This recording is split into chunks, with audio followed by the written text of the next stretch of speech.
La pression financière a été l'un des principaux outils utilisés par l'Occident contre la Russie depuis que Vladimir Poutine a lancé son invasion de l'Ukraine en février.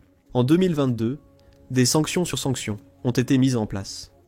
Actuellement, la Russie fait face à 24 311 sanctions de la part de l'Europe, des États-Unis et d'autres pays. Tout est impacté, du commerce pétrolier aux activités des oligarques à l'étranger. La pression est palpable. L'effondrement total de l'économie russe approche, et si les choses continuent ainsi, la Russie pourrait sombrer à des niveaux jamais vus depuis l'ère soviétique. Les données sont accablantes, l'effondrement économique de la Russie approche, et Poutine est en panique. C'est selon The Express, qui a écrit le 1er juillet, qu'une multitude de signes sont apparus, montrant à quel point l'économie russe va mal. Les revenus pétroliers ont plongé, selon le média, et même le prix du porc a grimpé de 15%. Comme le dit The Express, la flambée des prix du porc et la chute des prix du pétrole seraient à l'origine d'une baisse du budget russe. La Russie combat l'inflation des prix alimentaires pendant que le Kremlin continue d'investir des milliards dans la défense, tout en poursuivant la guerre en Ukraine. La question du pétrole est un problème majeur pour Poutine. Le 4 juin, Bloomberg a rapporté que les recettes des ventes de pétrole versées au budget de l'État russe étaient tombées à leur plus bas niveau depuis juin 2023, en raison d'une baisse mondiale des prix du pétrole brut. Ces chiffres sont pénibles à lire pour Poutine. Les taxes liées au pétrole en Russie sont tombées à 5,5 milliards en juin 2025. Même si cela semble être beaucoup d'argent, cela représente une baisse de 32% du montant que la Russie tirait du pétrole l'année précédente. La situation empire lorsqu'on inclut le gaz, l'autre grande ressource naturelle russe, dans l'équation. En fait, la situation empire. Les ventes combinées de pétrole et de gaz ont chuté de plus de 35%, ce qui signifie que la Russie ne peut pas compter sur le gaz pour compenser la baisse de ses ventes de pétrole. L'analyse des chiffres par baril révèle l'origine des difficultés pétrolières russes, rapporte Bloomberg. Il indique que le ministère des Finances russe a calculé ses taxes sur le pétrole en se basant sur un prix par baril de 54,76 $ en avril, un prix environ 25% inférieur à celui du même mois en 2024. Ironiquement, l'appréciation du rouble russe a aussi contribué aux difficultés de revenus pétroliers de la Russie. Une appréciation de 10% de la monnaie a conduit à ce qu'un dollar américain soit équivalent à 83,3, un 7 roubles pour la période fiscale actuelle. Ce taux de change réduit le prix du pétrole brut en roubles, ce qui conduit finalement à une diminution des bénéfices générés par cette ressource. De nouveaux signes indiquent moins des problèmes pétroliers en Russie, avec des versements pour approvisionner son marché intérieur en essence et diesel. En mai, ce versement était légèrement inférieur à 540 millions de dollars, le niveau le plus bas depuis octobre 2023, quand la Russie n'avait effectué aucun paiement. Oilprice.com se concentre sur les entreprises russes de gaz et de pétrole avec ces données. Les nouveaux bénéfices de ces entreprises ont chuté à 9,9 milliards au premier trimestre 2025, soit une baisse de près de 50%, par rapport à la même période en 2024, malgré l'apparence d'une somme importante.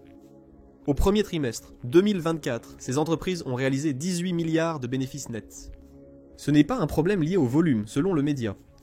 Les exportations de pétrole brut russe sont restées stables durant les 4 semaines, avant le 25 mai comparé aux 4 semaines précédant le 18 mai. Mais la valeur des expéditions est tombée à son niveau le plus bas depuis avril 2023, selon les données rapportées par Julian Lee de Bloomberg, indique oilprice.com. C'est là le problème de Poutine. La Russie vend beaucoup de pétrole, mais ce n'est pas suffisant. Son problème, c'est que la valeur du pétrole a tellement diminué qu'il devrait en vendre presque 2 fois plus qu'auparavant pour gagner la même somme d'argent. Les prix du pétrole brut. Oural, la référence de la Russie, tournent autour de 50 $ le baril, soit 10 $ de moins que le plafond de 60 $ imposé à la Russie par les sanctions européennes et américaines. La situation de la Russie ne s'améliorera pas au cours de l'année. En mai, oilprice.com a rapporté que la Russie avait réduit ses prévisions de revenus pétroliers de 24% pour l'année. Elle s'attend désormais à générer un total annuel de 101,7 milliards grâce à son pétrole, plutôt que les 133,7 milliards de dollars prévus au début de 2025. Cela impacte toute l'économie russe. La Russie prévoyait que le pétrole représente 5,1% de son produit intérieur brut cette année, ce qui est également en baisse. On prévoit maintenant que les ventes de pétrole représenteront 3,7% du produit intérieur brut du pays. Cela laisse entendre que Poutine cherche activement de nouvelles sources de revenus pour soutenir l'économie russe. Les guerres tarifaires du président américain Donald Trump semblent contribuer aux difficultés pétrolières de la Russie. Selon Elvira Nabilyna, gouverneure de la Banque centrale de Russie, en mai. Si les guerres tarifaires continuent d'escalader, cela mène souvent à un déclin du commerce et de l'économie mondiaux, et potentiellement à une baisse de la demande en ressources énergétiques. Par conséquent, il y a des risques ici. Donald Trump ne semble pas prêt à abandonner ses tarifs douaniers de sitôt. Et s'il se concentre sur la Russie, une situation déjà mauvaise pour l'industrie pétrolière du pays pourrait évoluer en un problème qui dévaste l'économie du pays. De plus, le prix du porc a augmenté. D'après The Express, un kilo de porc en poids vif, environ 2,2 livres, a connu une hausse de 15%, atteignant 2 points. 96 $ dans le district central de la Russie, incluant Moscou. Les prix du porc peuvent être plus élevés ailleurs. The Express indique également que le prix du porc a augmenté de 7% rien qu'en juin, ce qui montre que c'est un problème persistant. Selon Peak Progress, en 2024, le coût des céréales russes aggrave le problème porcin. Déjà en mars 2024, les coûts de production pour deux. Le prix des 2 livres de porc devait atteindre 1,11 $, soit une hausse de 8 $ par rapport à l'année précédente. 1,11 $ semble bon marché comparé aux chiffres de juin 2025, comme nous le savons maintenant. Le problème, selon le média, était que les agriculteurs russes devaient se payer plus cher pour nourrir leurs porcs. Ce prix a grimpé de près de 50% pour atteindre environ 210 $ la tonne en 2024. Tout cela se traduit par une seule chose pour les consommateurs russes, des prix plus élevés au supermarché. C'est pourquoi la question porcine est cruciale pour l'économie russe. La hausse du prix du porc est problématique, mais gérable pour la Russie si c'était le seul produit concerné. Le problème du porc n'est qu'un microcosme d'une inflation alimentaire beaucoup plus vaste. La situation affecte l'ensemble de la Russie, de nombreux habitants ayant du mal à se nourrir correctement. Selon Trading Economics, le coût de la nourriture en Russie a augmenté de façon stupéfiante de 12,49% en mai, rien qu'en 2025 par rapport au même mois en 2024. C'est symptomatique d'un problème plus large d'inflation alimentaire qui a conduit la Russie à connaître en moyenne une inflation de 9,2% par an entre 2002 et 2025. Cette année a été très difficile pour la Russie dans ce secteur.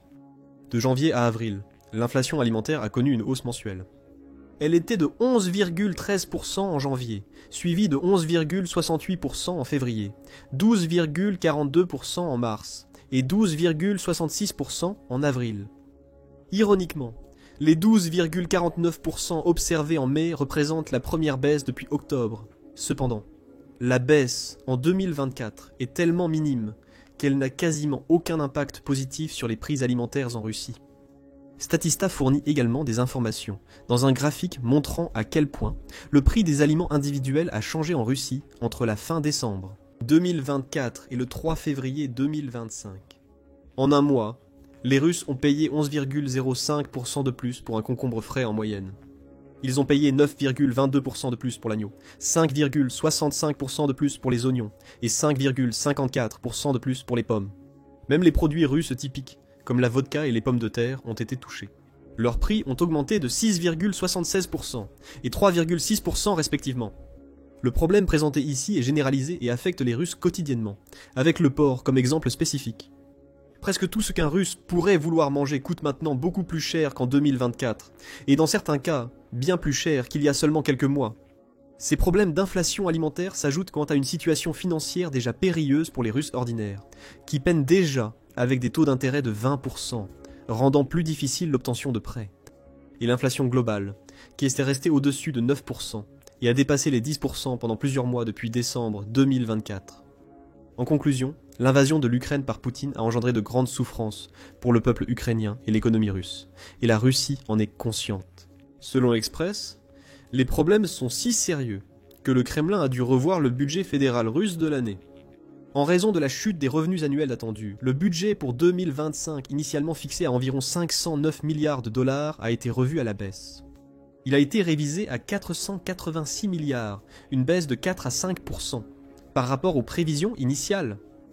Steve Rosenberg, rédacteur en chef des informations russes de la British Broadcasting Corporation, a partagé une vidéo sur X montrant plus de détails. Dans la séquence, il lit un journal russe où il trouve un article sur les amendements au budget fédéral de la Russie. Selon Rosenberg, la baisse des recettes s'explique principalement par la diminution des revenus tirés de la vente de pétrole et de gaz. Il ajoute que la Russie avait initialement calculé son budget en se basant sur l'idée optimiste qu'elle allait facturer 69,7 $ le baril en 2025. Nous savons que la Russie s'est trompée, et que le prix réel par baril est proche de 15 $ de moins. La nouvelle prévision est basée sur un prix du pétrole autour de 56 $, et cela pourrait empirer. Selon Rosenberg, le journal rapporte qu'un autre ajustement budgétaire pourrait être nécessaire à l'automne. Cependant, le journal affirme que la Russie pourra quand même honorer ses obligations budgétaires, et que les Russes, comme aux ordinaires, n'ont pas à craindre de changements apportés au système fiscal pour augmenter les recettes fédérales. Ils doivent juste affronter l'inflation galopante, la flambée des prix alimentaires, et des taux d'intérêt excessifs. La responsabilité de tout cela incombe entièrement à Poutine. Pendant des années, il a dissimulé le véritable état de l'économie russe, avec des chiffres de croissance gonflés par l'économie militaro-industrielle qu'il a mise en place. En mettant la Russie sur le pied de guerre, Poutine s'est vanté d'une croissance de 3,6% en 2023 et de 4,1% en 2024, surpassant plusieurs nations occidentales. Mais ces chiffres élevés cachent la vérité trouble que cette croissance n'aurait pas eu lieu sans les changements apportés par la Russie à son économie, pour maintenir sa guerre d'usure contre l'Ukraine. La réalité, c'est que toute l'économie russe repose sur des bases fragiles depuis plusieurs années, et qu'elle est totalement insoutenable. C'est selon Vision of Humanity, qui a écrit que la croissance de 4,1% observée en 2024 était presque entièrement due aux dépenses de guerre de Poutine et aux interventions de l'État. Les moteurs traditionnels de croissance, tels que les gains de productivité et les réformes structurelles, sont complètement absents. La Russie paie en liquide ses soldats et entrepreneurs militaires, ce qui pose problème, selon Vision of Humanity. Entre 2022 et 2024, les injections budgétaires et quasi-budgétaires ont dépassé 10% du produit intérieur brut, avec plus de 3%, rien qu'en 2024. Ces fonds ont soutenu à la fois la demande et l'offre. Selon la source, les soldats, leurs familles et les industries militaires ont reçu des transferts en espèces, des pensions indexées, des subventions, des allègements fiscaux et des prêts préférentiels. Certains secteurs manufacturiers liés à la défense enregistrent une croissance à 2 chiffres, tandis que d'autres ont sombré. Environ la moitié des entreprises charbonnières russes ont déclaré des pertes à la fin de 2024. Les revenus pétroliers et gaziers sont en baisse, comme précédemment indiqué. La Russie est confrontée à 2 défis majeurs, une pénurie de main-d'œuvre historique et une hausse des salaires supérieure à celle de la productivité. En Russie, le taux de chômage national est de seulement 2,3% et descend à 1,5% dans certaines régions industrielles clés.